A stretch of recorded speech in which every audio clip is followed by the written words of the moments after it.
So your knees hurt when you do your leg workout. What about your shoulder? Does it also ache when you do these bench presses? And your lower back? Always tight and never feels right? Good rhyme, by the way. Everyone tells you it's aging, but it's not. Not entirely. I mean, somewhat yes. There are 4 exercises almost everyone does at the gym which are destroying you once you reach this magic 30 mark. And I mean not the weight, I mean the age. And nobody is warning you about this. I'll show you exactly which workouts working against your recovery timeline, why they carry a higher margin for failure after 30, and the 4 swaps that fix them. So by the end of this video, you will know exactly what to change before permanent damage sets in. Let's go. Welcome to KraftClub. Hi, I'm Sasha. I'm 39 years old. No, I'm 49. Not 30. I am working out since 35 years straight. I started at the age of 14, joined my first gym at 16, and I've done all these mistakes we are talking about in this video. This channel is all about building strength, engineering strength, keeping strength, and not destroying your body in the process. Now, before we dive in, quick context. This is part 1 of 3 pieces that have to work together. Today we're covering part 1, all about the exercises. Check out videos 2 and 3 down in the description. Let's go. So let's start with the first thing that's working against you, the exercises you're doing. So why do your joints hurt after the age of 30? And you most likely think, oh, that's just aging or taking too much weight in the exercises I'm doing. But that's not the full picture here. You might say, but Sasha, you know all these Schwarzeneggers, they've trained really heavy all the years. So the exercises can be bad, what are you saying? That's right, but here's what actually changed after the age of 30. It's the recovery time for your tendons, your ligaments, your knee cartilage. So your connective tissue is the problem. The connective tissue needs 5 to 7 days to fully recover, while your muscles, they still need, the 48 hours or more, or a bit less, depending how well you recover. So the gap is the entire problem. And on top of that comes the thing that some exercises have just a higher margin for error. It's mostly all of the big compound movements where a lot of joints are involved. You have a lot of ways to execute and to cheat your way through. So when pain sets in, you're cheating on your position or change the position, and then that creates more stress. So that's a big factor as well. In other words, you don't have a strength problem, you have an exercise selection problem. And with that, let's dive straight into the KraftShifts. Basically the swaps you can do to make everything easier.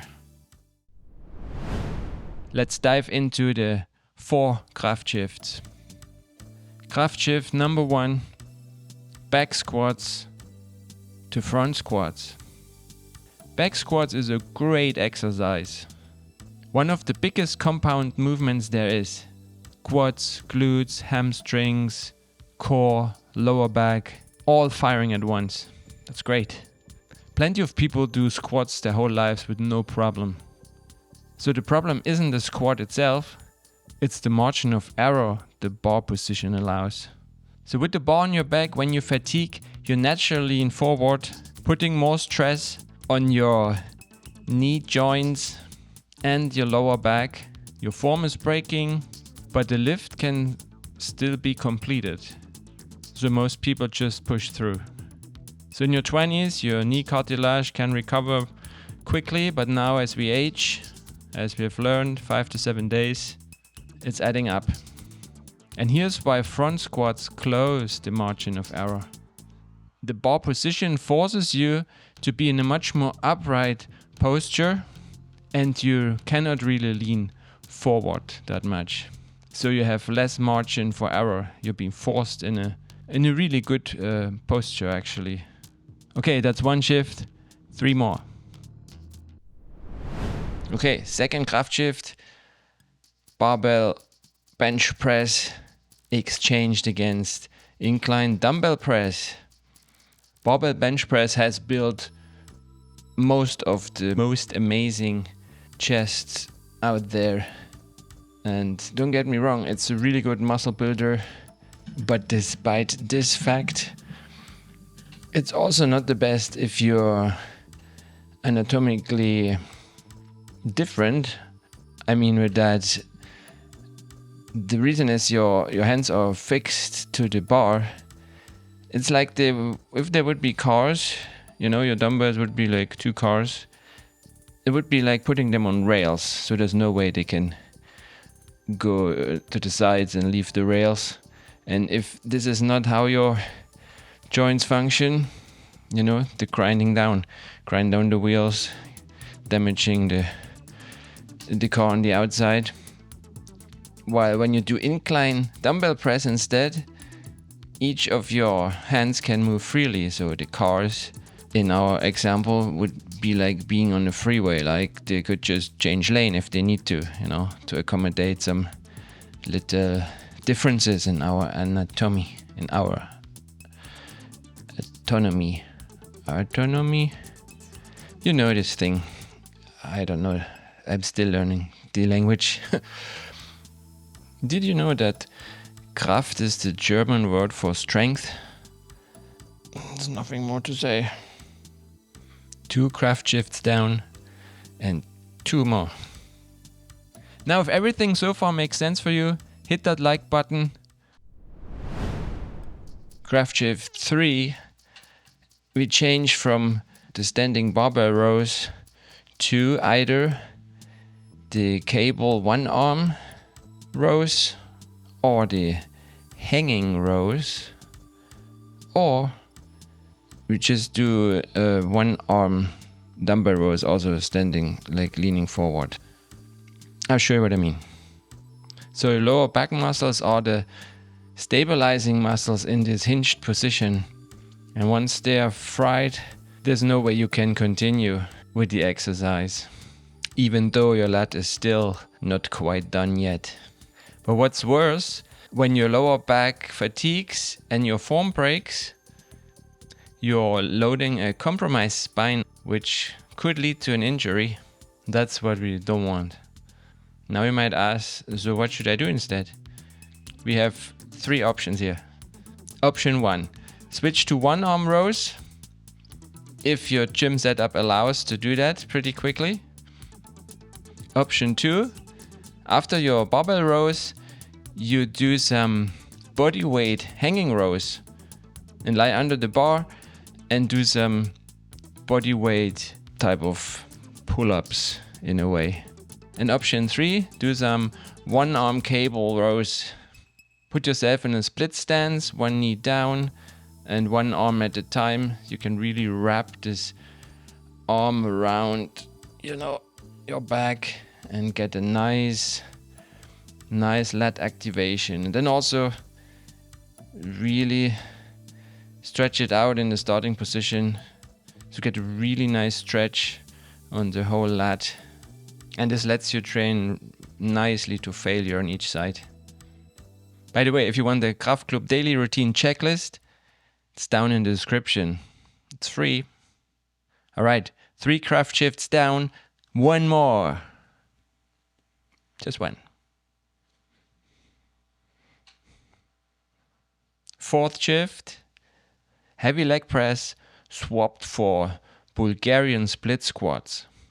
I know you guys like the leg press. You do it all the time. I did it for a long time, but then it gave me pain in my lower back. And that's not the only problem. The bigger problem here is what's called bilateral compensation. That basically means that one leg is doing most of the work while the other one is just chugging along and helping a bit. So when both legs press together, the dominant leg usually takes over and your weaker leg contributes less. But you want even notice because, you know, the sleigh you push up the hill is still moving. Also, when you look at it, let's flip that thing around like you would be if you would do like standing squats. See how your back is strangely bent forward? I think that's why I got always a lower back problem. Maybe I lack some flexibility there, but let me know what you think, how that looks like. Now, Bulgarian split squats, they force you to work your legs independently, which is great. So each one gets its full share. No compensation, no hiding. So it's not like when one overachiever is doing all the work while the other guy is just sitting in the back and is not doing much.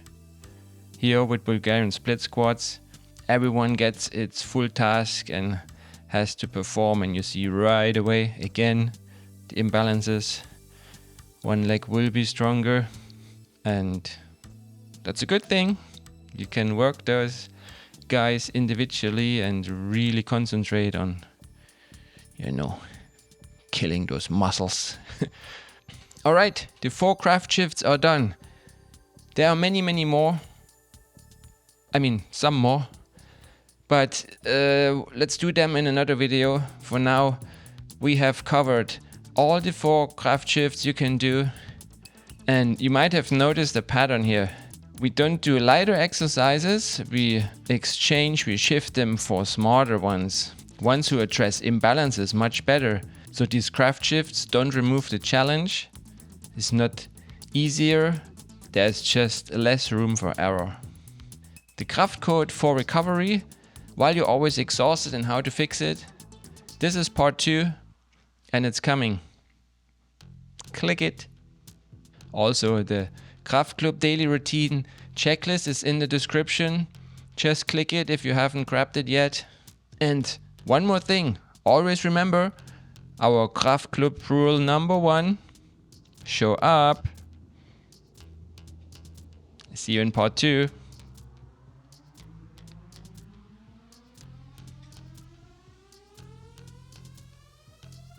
Click it here. Oh, here. Bye.